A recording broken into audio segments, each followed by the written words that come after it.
Assalaamu calaykum. Waxaa jira jilayaal badan oo lacag aad u badan ka sameeya jilidda filimada. Sidoo kale waxaa jira shirkado badan oo sameeya filimada oo ku kala yaala wadamo badan oo caalamka ah. Shirkadahaas waxaa ka mid ah shirkadda Hollywood oo shirkadda ugu weyn ee caalamka soo saarta filimada uguna qaalisan. Shirkadaas waxaa laga leeyahay dalka Mareykanka. Marka laga yimaado Hollywood-ka, shirkadda labaad waa shirkadda Bollywood oo laga leeyahay dalkaas India. Waana shirkadda labaad ee ugu weyn ee soo saarta filimada looga jecel yahay caalamka, loogana daawashada badan yahay.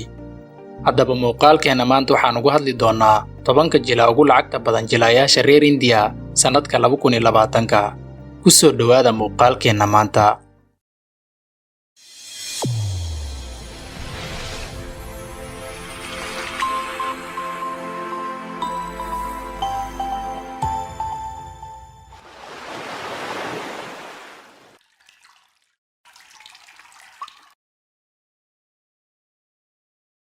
Intaan muuqaalka gudagalin, haddii aadan weli ka mid ahayn bahweynta Ogaalo, waxaan si xushmad leh kaaga codsanayaa inaad nagu soo biirto aad subscribe saarto channelka, sidoo kalena gambaleelka aad furato. Mahadsanid. Nambarka 10aad, Mithun Chakraborty. Mithun waxa uu leeyahay sanooyin badan oo khibrad ah oo ku saabsan jilidda filimada, waana jilaa in muddo ah ku soo jiray jilidda filimada. Mithun waxa uu jiliinkiisii ugu horreeyay uu bilaabay sanadii 1976. Sidoo kale isla sanadaas ayuu ku guuleystay abaalmarintiisii ugu horreysay, isagoo loo doortay aktarkii ugu fiicnaa ee soo galootiga ah, waxa uuna ku qaatay filimkiisii Margaya. Mithun marka laga soo tago inuu ka mid yahay xidigaha ugu taajirsan dalka India, waxa uu sidoo kale yahay agaasime, filim soo saare, gabaya iyo qoraa. Mithun oo kaalinta 10aad kaga jira jilayaasha ugu lacagta badan dalka India, waxa uu haystaa adduun lacageed dhan $43 milyan oo u dhiganta 301 karoor oo lacagta India ah. Nambarka 9aad, Nasruddin Shah. Nasruddin Shah oo Soomaalida u taqaano Jalwa waa jilaa reer India, isla markaana director. Nasruddin Shah waxa uu ku dhashay magaalada Barambanki ee ka tirsan gobolka Uttar Pradesh, waxa uuna ka dhashay qoys asal ahaan ka soo jeeda gobolka Meerut. Shah ayaa lala barbardhigaa jilayaal badan oo halyeeye ah sida Amitabh Bachchan, Anupam Kher oo Soomaalida u taqaano Abbaska, laakiin waqtiyadiisii ugu dambeeyay waxa uu dhaleeceyn u soo jeeday jilayaasha waaweyn sida Dilip Kumar, Rajesh Khanna.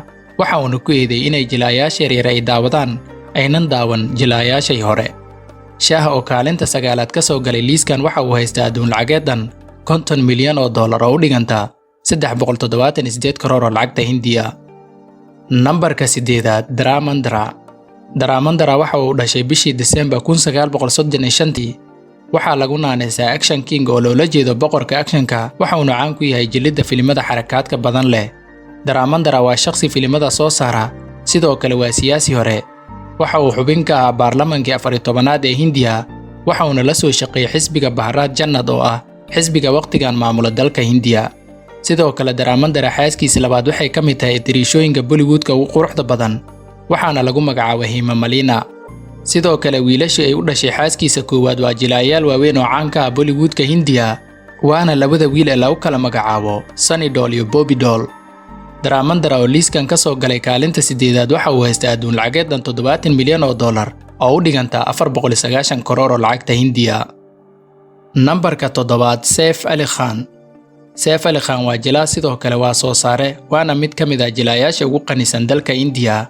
Waxa uu jiliinkiisii ugu horreeyay ku bilaabay shirkadda ugu weyn dalkaasi India ee soo saarta filimada, waana shirkadda Yaasha Chopra.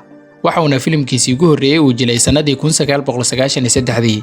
Saif Ali Khan waxa uu helay abaalmarino badan sida abaalmarinta National Film Awards, Filmfare Awards iyo abaalmarino badan oo kale. Saif Ali Khan hantidiisa qaybta ugu weyn waxay kaga timid dhaxalkii aabihiisa. Waxa uu aabihiisa ka dhaxlay qiimo lacageed lagu qiyaasay $135 milyan oo. Saif Ali Khan familkiisa waxay u badan yihiin jilayaal sida xaaskiisa Kareena Kapoor iyo gabadhiisa yar ee Sara Ali Khan oo iyadana hadda ka mid noqotay jilayaasha ugu caansan Bollywood-ka. Hantida Saif Ali Khan waxa ay gaaraysaa $160 milyan oo, waana jilaaga 7aad ugu lacagta badan dalkaasi India. Nambarka 6aad, Aamir Khan. Aamir Khan waa jilaa hibo badan u leh jiliinka, isla markaana ka mid ah xidigaha mugga aadka u weyn ku leh gudaha dalka India. Sidoo kale waxa uu ku fiican yahay farshaxanka, sidoo kale waa agaasime iyo soo saare. Khan ayaa hadda loo arkaa inuu yahay mid ka mid ah jilayaasha aadka loogu jecel yahay ee awoodda badan ku leh filimada Hindiya, ilaa 30 sano ayuu ka soo shaqeeyay aflaamta Hindiya. Aamir Khan waxa uu leeyahay taageerayaal ballaaran oo caalami ah, taageerayaasha ugu badanna waxa uu ku leeyahay dalka Shiinaha. Marka laga soo tago inuu ka mid yahay jilaayaasha ugu mushaarka badan Bollywoodka, Aamir Khan waxa uu ku jiraa 10 aktar ee ugu taajirsan. Sidoo kale waxa uu heshiis kula jiraa shirkado badan oo u sameeya xayeysiis, waxaana ka mid ah shirkadahaas Coca-Cola, Watches, Tata Sky, Toyota Innova, Samsung iyo kuwo kaloo fara badan.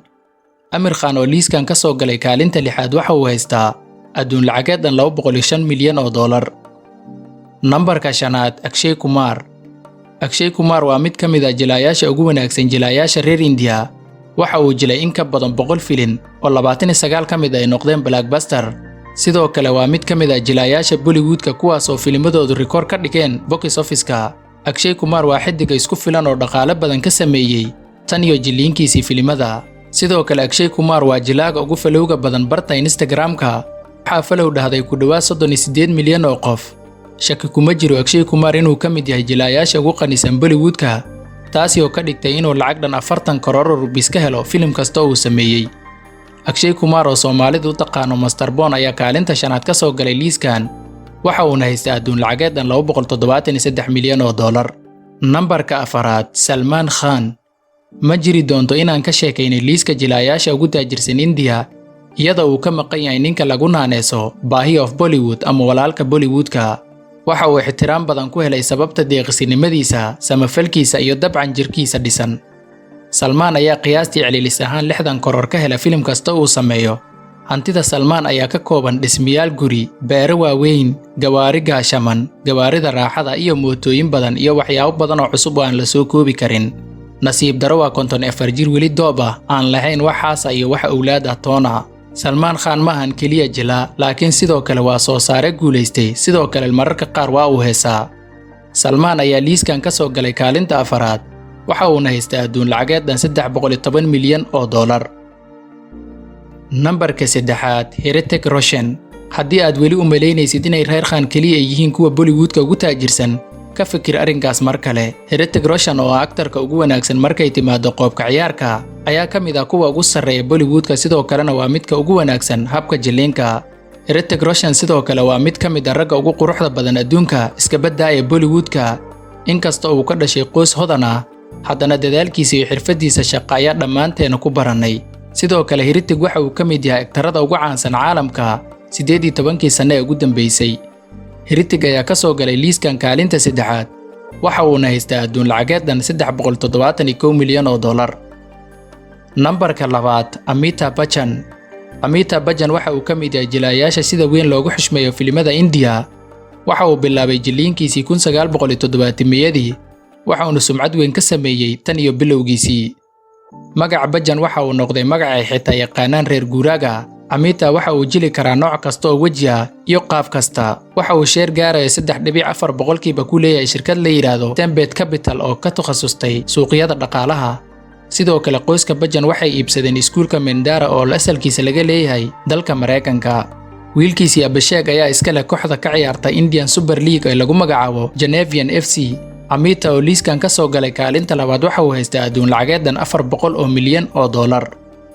Nambarka 1aad ee ugu dambeeya, Shah Rukh Khan. Shah Rukh Khan waxaa lagu tilmaamay inuu yahay boqorka Bollywoodka, King of Bollywood. Sidoo kale waa jilaaga ugu taajirsan jilaayaasha reer India. Waxa uu ku dhashay magaalada New Delhi ee India bishii November 1965. Waa 54 jir ilaa haatan ku jira saaxada jiliinka. Waxyaabihii uu ka qabtay xagga jiliinka waa waxyaabo cajaa'ib badan. Shah Rukh Khan oo milkiilaha kooxda kubadda cricketka ciyaarta ee Kolkata Raiders, Khan waxa uu xayeysiis u sameeyaa shirkado badan oo waaweyn sida Pepsi, Nokia, Lux, Tag iyo shirkado kale oo badan oo waaweyn. Shah Rukh Khan oo ah jilaaga ugu taajirsan jilaayaasha reer India, waxa uu haystaa adduun lacageed dhan $600 milyan.